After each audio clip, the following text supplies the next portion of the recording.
The Life and Adventures of Nicholas Nickleby by Charles Dickens. Chapter 62. Ralph makes one last appointment and keeps it. Creeping from the house and slinking off like a thief, groping with his hands when he first got into the street as if he were a blind man, and looking often over his shoulder while he hurried away as though he were followed in imagination or reality by some one anxious to question or detain him, Ralph Nickleby left the city behind him and took the road to his own home. The night was dark, and a cold wind blew, driving the clouds furiously and fast before it. There was one black, gloomy mass that seemed to follow him, not hurrying in the wild chase with the others, but lingering sullenly behind and gliding darkly and stealthily on. He often looked back at this, and more than once stopped to let it pass over, but somehow, when he went forward again, it was still behind him, coming mournfully and slowly up, like a shadowy funeral train. He had to pass a poor, mean burial-ground, a dismal place, raised a few feet above the level of the street, and parted from it by a low parapet wall and an iron railing. A rank, unwholesome, rotten spot, where the very grass and weeds seemed in their frowsy growth to tell they had sprung from paupers' bodies, and had struck their roots in the graves of men, sodden, while alive, in steaming courts and drunken, hungry dens. And here, in truth, they lay, parted from the living by a little earth and a board or two, lay thick and close, corrupting in body as they had in mind, a dense and squalid crowd. Here they lay, cheek by jowl with life, no deeper down than the feet of the throng that passed there every day, and piled high as their throats. Here they lay, a grisly family, all these dear departed brothers and sisters of the ruddy clergyman who did his task so speedily when they were hidden in the ground. As he passed here, Ralph called to mind that he had been one of a jury, long before, on the body of a man who had cut his throat, and that he was buried in this place.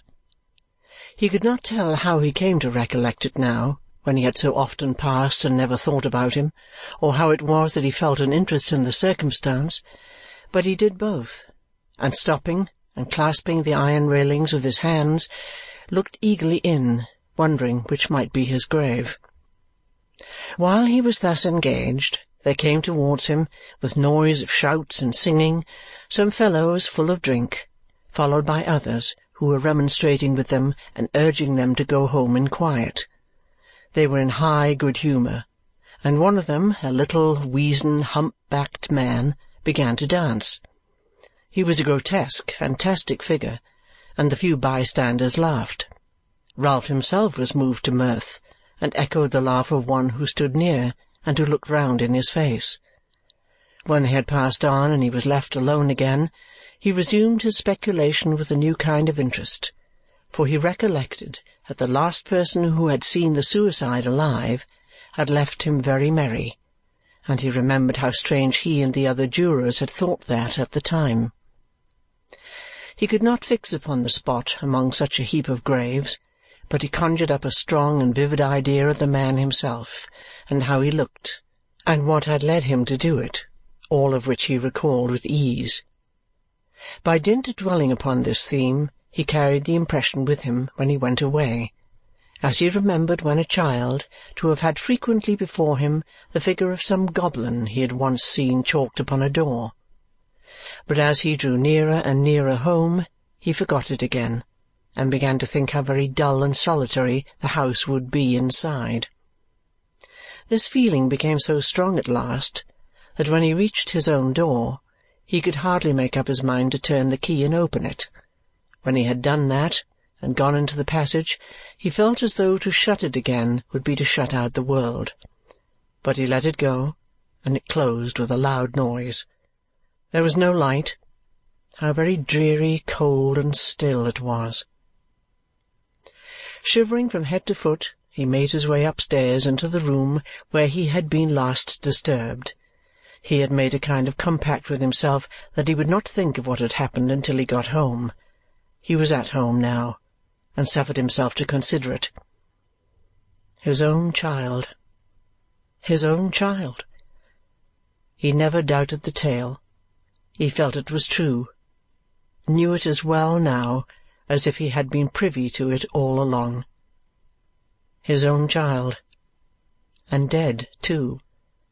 Dying beside Nicholas, loving him and looking upon him as something like an angel. That was the worst. They had all turned from him and deserted him in his very first need. Even money could not buy them now. Everything must come out, and everybody must know all.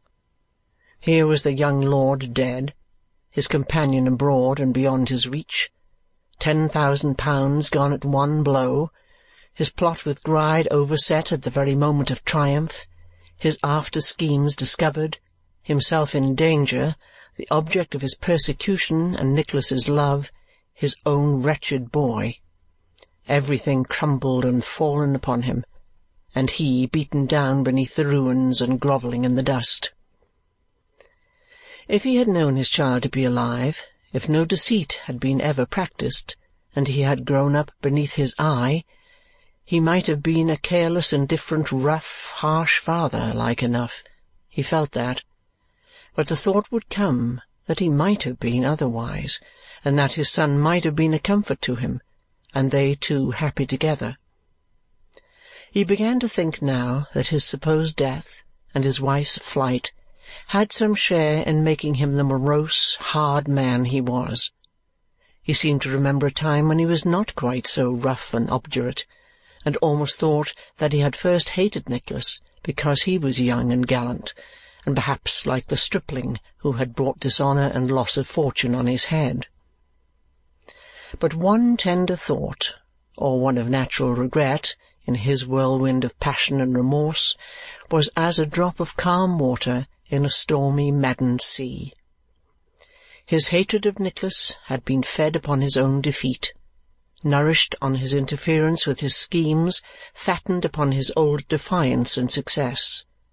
There were reasons for its increase. It had grown and strengthened gradually. Now it attained a height which was sheer wild lunacy.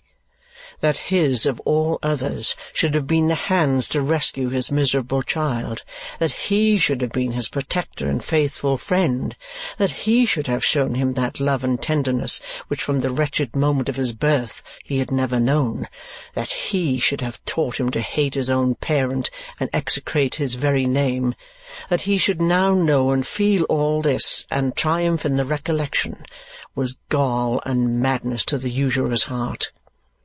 The dead boy's love for Nicholas and the attachment of Nicholas to him was insupportable agony.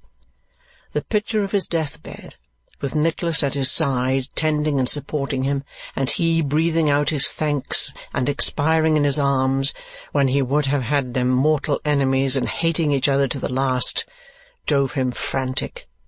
He gnashed his teeth and smote the air, and looking wildly round with eyes which gleamed through the darkness, cried aloud, "I am trampled down and ruined.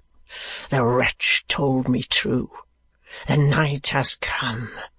Is there no way to rob them of further triumph and spurn their mercy and compassion? Is there no devil to help me?"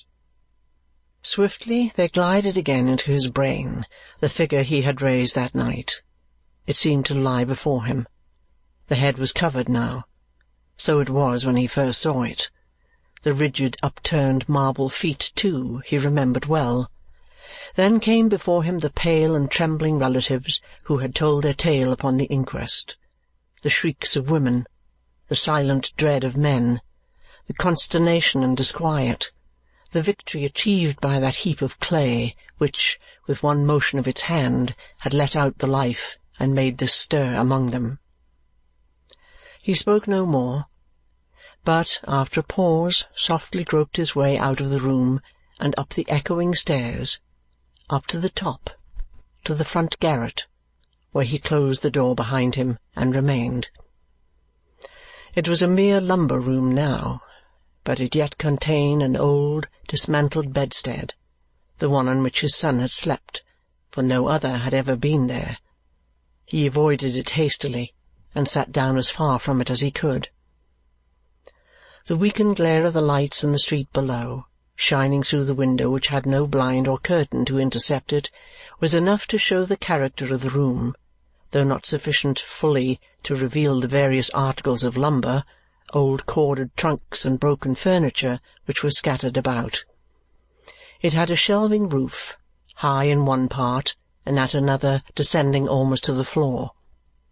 It was towards the highest part that Ralph directed his eyes, and upon it he kept them fixed steadily for some minutes, when he rose, and dragging thither an old chest upon which he had been seated, mounted on it, and felt along the wall above his head with both hands. At length he touched a large iron hook, firmly driven into one of the beams. At that moment he was interrupted by a loud knocking at the door below. After a little hesitation he opened the window and demanded who it was. "I want Mr. Nickleby," replied a voice. "What with him?" "That's not Mr. Nickleby's voice, surely?" was the rejoinder. It was not like it, but it was Ralph who spoke, and so he said. The voice made answer that the twin brothers wished to know whether the man whom he had seen that night was to be detained, and that although it was now midnight they had sent in their anxiety to do right. "Yes," cried Ralph, "detain him till to-morrow, and let them bring him here, him and my nephew, and come themselves, and be sure that I will be ready to receive them." "At what hour?" asked the voice. "At any hour," replied Ralph fiercely. "In the afternoon, tell them. At any hour. At any minute. All times will be alike to me." He listened to the man's retreating footsteps until the sound had passed, and then, gazing up into the sky, saw, or thought he saw, the same black cloud that had seemed to follow him home, and which now appeared to hover directly above the house.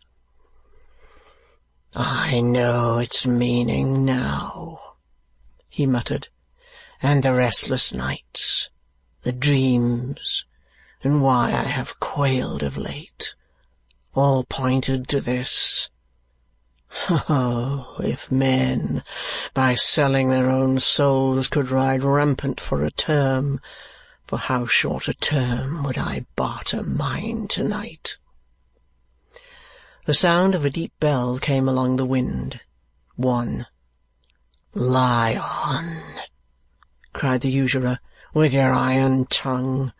Ring merrily for births that make expectants writhe, and marriages that are made in hell, and toll ruefully for the dead whose shoes are worn already.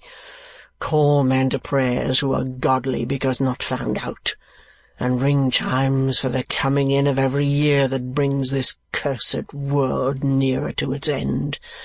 No bell or book for me. Throw me on a dunghill, and let me rot there to infect the air." With a wild look around, in which frenzy, hatred, and despair were horribly mingled, he shook his clenched hand at the sky above him, which was still dark and threatening, and closed the window. The rain and hail pattered against the glass. The chimneys quaked and rocked. The crazy casement rattled with the wind as though an impatient hand inside were striving to burst it open. But no hand was there, and it opened no more. "How's this?"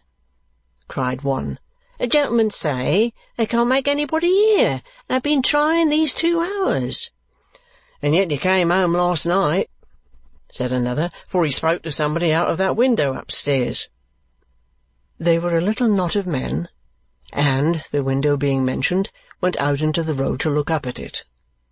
This occasioned their observing that the house was still close shut, as the housekeeper had said she had left it on the previous night, and led to a great many suggestions, which terminated in 2 or 3 of the boldest getting round to the back, and so entering by a window, while the others remained outside in impatient expectation. They looked into all the rooms below, opening the shutters as they went to admit the fading light, and still finding nobody, and everything quiet and in its place, doubted whether they should go farther.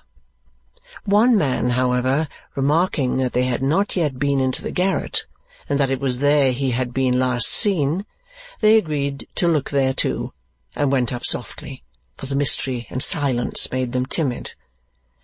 After they had stood for an instant on the landing, eyeing each other, he who had proposed their carrying the search so far turned the handle of the door, and, pushing it open, looked through the chink and fell back directly.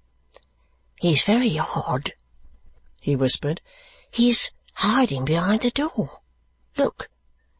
They pressed forward to see, but one among them, thrusting the others aside with a loud exclamation, drew a clasp knife from his pocket and, dashing into the room, cut down the body. He had torn a rope from one of the old trunks and hung himself on an iron hook immediately below the trapdoor in the ceiling, in the very place to which the eyes of his son, a lonely, desolate little creature, had so often been directed in childish terror 14 years before. End of chapter 62.